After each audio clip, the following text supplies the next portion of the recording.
Bonjour à tous et soyez les bienvenus dans ce point d'information sur Ecclesia TV.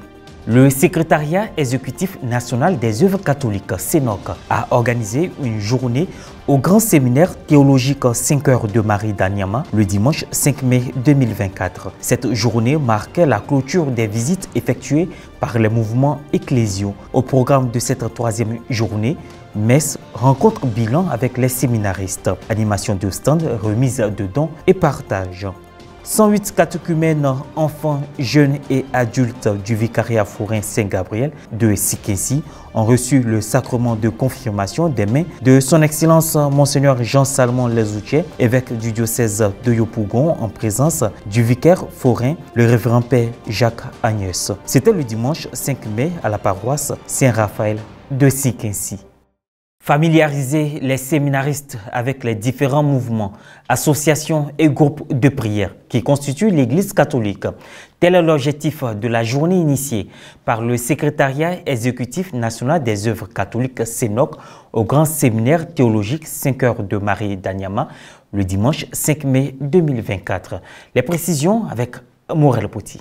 La journée de clôture des visites des mouvements, associations et groupes de prière de l'Église catholique en Côte d'Ivoire au Grand Séminaire théologique 5 heures de Marie d'Anyama s'est tenue le dimanche 5 mai 2024. Cette rencontre fraternelle d'amour du Christ et de partage avec les séminaristes a été initiée par le secrétariat exécutif national des œuvres catholiques (CENOC). Cette année, notre thème c'est prêtres et laïcs, tous responsables et engagés dans la mission de l'Église.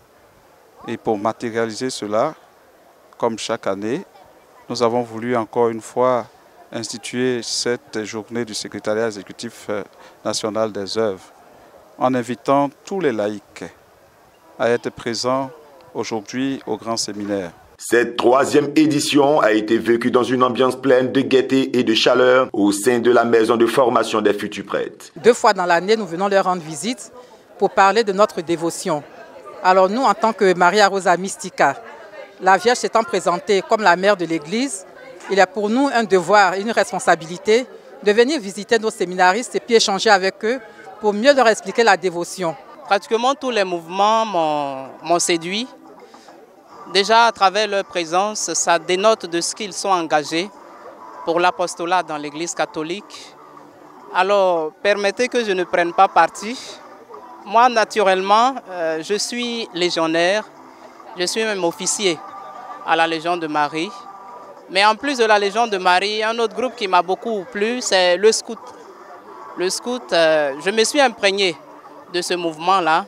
Aussi, une messe solennelle officiée par le révérend Père François Komenankanga a été dite en présence du Père recteur Hippolyte Mel Badja, des prêtres formateurs, de tous les séminaristes et des mouvements ecclésiaux. Dans son homélie, le secrétaire exécutif national des œuvres catholiques a invité toutes les entités de l'Église à s'unir en tenant compte de leur charisme, spiritualité et compétences pour s'engager avec foi dans la mission évangélisatrice de l'Église. Aujourd'hui, notre Église a besoin de chrétiens renouvelés du dedans et même transformés par le Saint-Esprit pour prêcher l'Évangile par l'authenticité et la cohérence de notre vie. Vous le savez déjà, le pape François dit, le prêtre doit sentir l'odeur de cette Église. Il ne doit pas avoir un fossé entre eux et nous. Dans le respect mutuel, bien sûr, nous devons faire corps avec eux. C'est pour cela que j'aime beaucoup être avec les laïcs.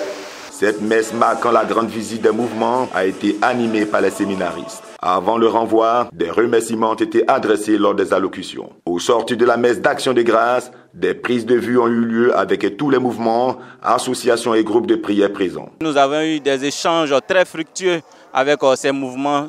Et ces échanges nous ont permis de pouvoir connaître en profondeur ces différents mouvements. Et ce sont des groupes de spiritualité et des groupes à caractère non spirituelle aussi. Donc nous embrassons tous ces groupes-là pour pouvoir œuvrer pour demain pour une bonne pastorale. L'une des grandes articulations de cette journée du CENOC a été le bilan de ces différentes visites effectuées par les laïcs. Ce moment d'échange et de partage entre le CENOC, les formateurs et les futurs prêtres a eu lieu dans la compréhension mutuelle. Cette rencontre est très importante. C'est vrai que les mouvements sont venus, les responsables, tous les samedis, durant ce second semestre, pour entretenir les séminaristes. Mais voir qu'à la fin de ces rencontres, tout le monde vient pour partager ensemble. Cela rend concret effectivement tout ce qu'ils ont eu à partager durant ces différentes rencontres. Donc cela montre comment en fait l'Église doit vivre, pasteurs et fidèles ensemble et marcher ensemble dans cette joie. Une remise de dons symboliques a marqué cette expérience de prière et de communion. Toujours ce même dimanche, 108 catéchumènes du vicariat forain Saint-Gabriel de Siquincy ont reçu le sacrement de confirmation à la paroisse Saint-Raphaël.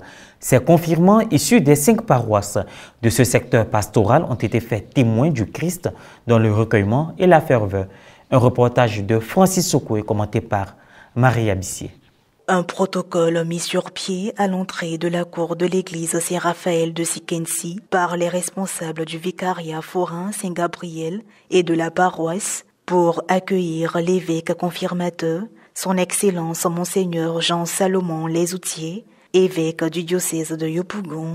Pendant ce temps, tous les fidèles étaient bien en place dans l'église. Les confirmants également, tous issus des 5 paroisses du secteur pastoral de Siquincy, Sainte-Anne et Joachim de Gaumont, Notre-Dame de la Fourvière de Bessédi, Saint-Alphonse-Marie de Ligorie des Libous, Saint-Gabriel et Saint-Raphaël de Siquincy. L'origine biblique du sacrement de la confirmation, les privilèges et attitudes liés au statut de confirmé, dont la prière, ont été abordés dans l'homélie. Dans l'Église catholique, tout ce que nous faisons tire son origine de la parole de Dieu. Tout.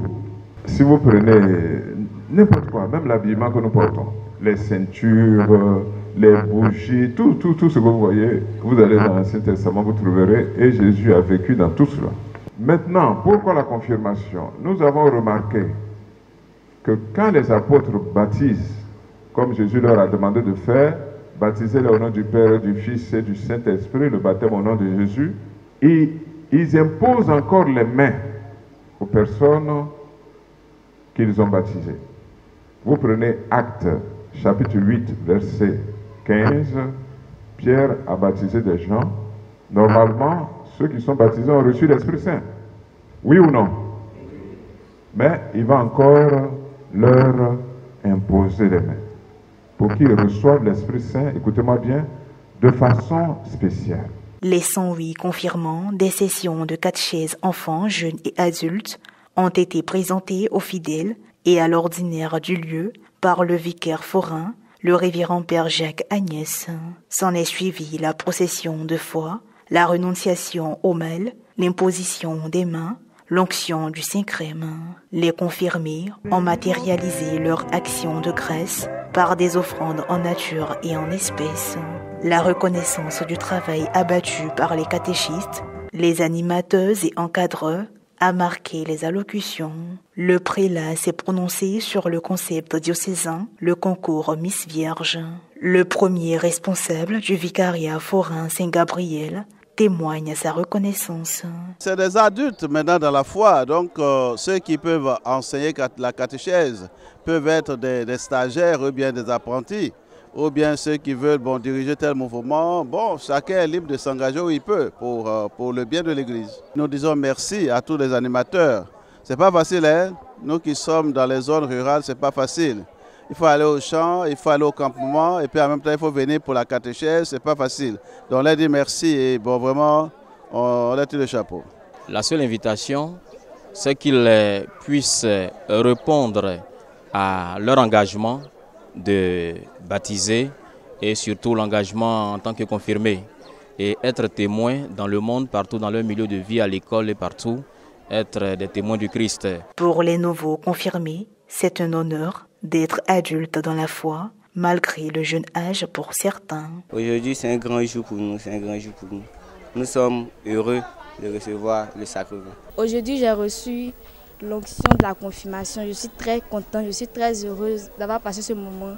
Et je dis merci à l'évêque. Le sacrement de la confirmation vient couronner le temps d'initiation chrétienne, pendant lequel les catéchumènes ont reçu leurs 2 premiers sacrements initiatiques, le baptême et l'Eucharistie. Fin de cette revue d'actualité. Merci de votre attention. Que Dieu nous bénisse.